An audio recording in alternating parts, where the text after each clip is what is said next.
Et j'ai dit que le grand macrocosme, c'est quoi? C'est l'état suprême, c'est l'esprit divin, c'est l'esprit de créativité qui a été à la base de la création de chaque chose. Donc quand on prend le grand macrocosme, les gens pourraient appeler ça, peut-être, comment dirais-je ça, le grand esprit.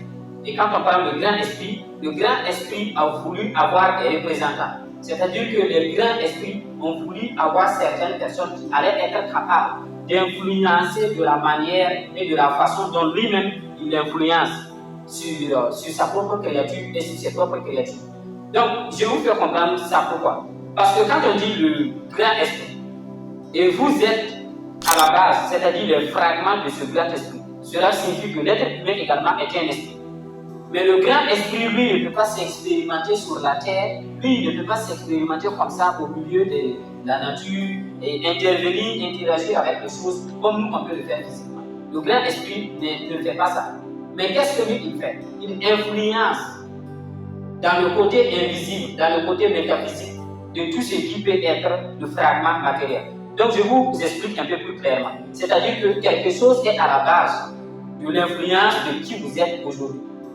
Ce n'est ni le sang qui coule dans vos veines, ce n'est ni les 2 yeux que vous avez pour voir, ce n'est ni l'éclair que vous ouvrez chaque matin pour voir, mais c'est l'esprit incarnant en vous qui vous conduit. C'est pourquoi moi je dis que l'élévation d'un être humain n'a rien à voir avec un lien conjugal ou un lien familial, que l'esprit qui le guide et l'esprit qui le transporte.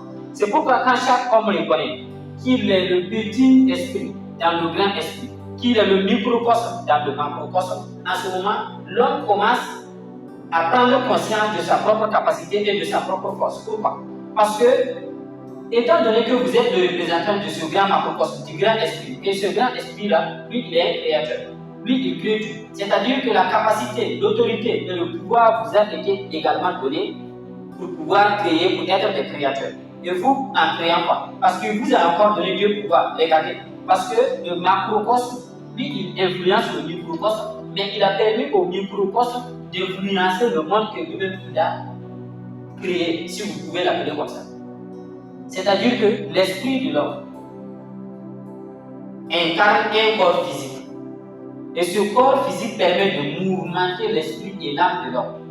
Et l'âme de l'homme est généralement dans cette partie de nous où est enfouie plutôt nos jalousies, nos peurs, nos peines, nos regrets.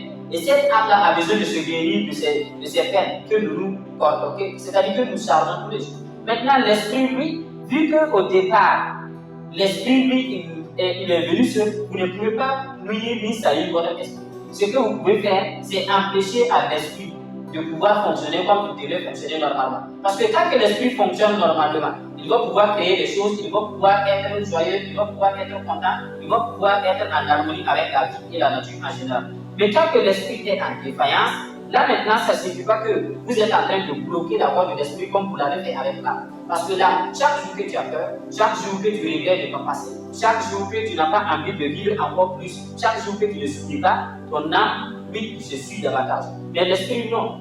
Lui, tu empêches seulement son chemin. Mais là, par la suite, ça peut devenir des karmas. Et ces karmas-là, c'est le même âme qui est en vous qui va le porter. Donc c'est pourquoi quand on dit que faire du bien, à un moment donné, cela te revient. Ça c'est la loi du karma et on peut le dire. Donc je pense que cette vidéo t'a été vraiment utile. Pour ne pas faire dans ça trop long, je pense que je voulais te partager ça. Pour que tu en chasses à partir de maintenant que c'est très important. Parce que quand on dit qu'il y a une âme dans chacune des créatures de la nature, dans chacune des créatures de la nature que vous pouvez voir, quand on dit qu'il y a une âme dans chacune des créatures, il faut savoir que même les statuettes que vous voyez, pourquoi certaines personnes se prosternent devant les statuettes?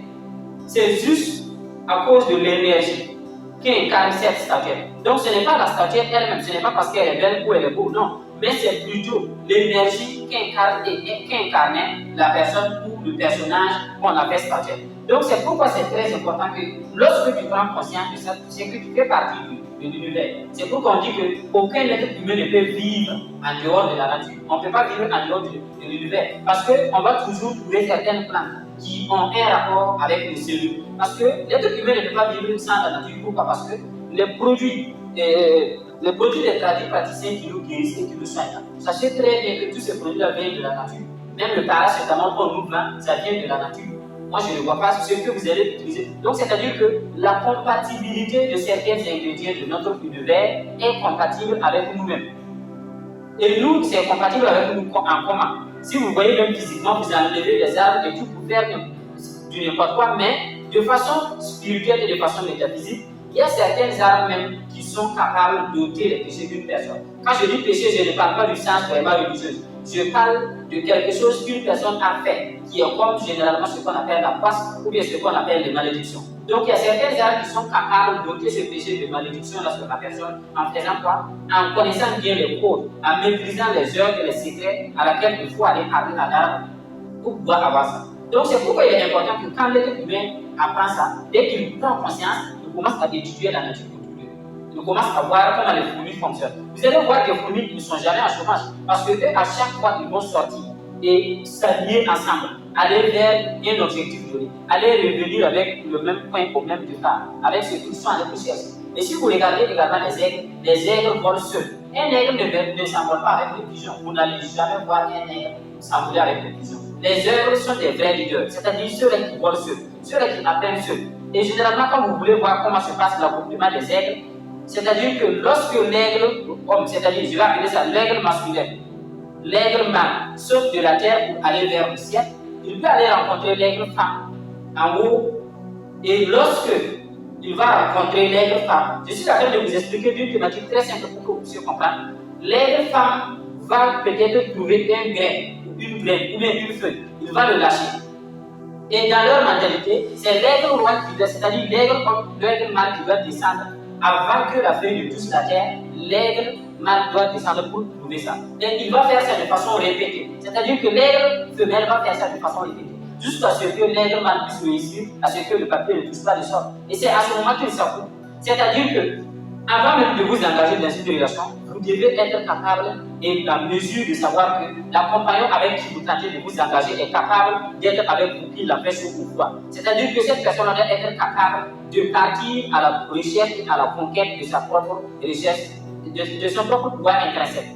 Donc c'est l'une des choses les plus importantes. Moi je pense que le lion, quand lui il voit sa proie, il ne demande à personne. Il ne voit même pas la grandeur. Sinon comment un lion peut attaquer un éléphant? Vous voyez que ce n'est pas fou. Mais c'est sa mentalité et sa façon de faire les choses. Parce que dès que tu prends conscience que tu n'es pas en dehors de Dieu, mais que tu es dans Dieu et que Dieu est à toi, bah, tu fais tout ce que tu veux. Et moi je pense que c'est sans problème. Si tu as aimé cette vidéo, tu vas la liker, la partager, laisser ton avis en commentaire. Et je t'invite à participer à notre très grande conférence qui aura lieu le 11 juillet 2026 ici à Ouagadougou. Et je pense que tu vas apprendre beaucoup sur ce qui concerne la spiritualité. Et là, moi, j'ai dit qu'on va donner des cours, des secrets. On a classé jusqu'à 42 pratiques spirituelles métaphysiques pour permettre à chaque participant de non seulement venir à une conférence, mais venir dans une formation. Parce qu'après une formation, vous avez des exercices à faire, vous avez des choses à pratiquer, et après ça, maintenant, vous observez les résultats. Mais pour ce qui est de notre cas, nous avons pris un engagement d'accompagner chaque personne. Et ça va dépendre de votre niveau que vous allez prendre. Je pense que si vous prenez les différents numéros, vous allez pouvoir entrer en contact pour réserver votre ticket, parce que les places sont très limitées, comme je peux le dire. Mais vous serez ravis d'être présent avec nous dans cette salle. On va parler purement spiritualité africaine métaphysique. Et c'est la première conférence de IPMA, parce que la seconde aura lieu le 29 novembre 2026. Et cette première conférence, tu ne dois pas la rater, parce que tu comptes manger des plats chauds et les rejoindre dans la marmite.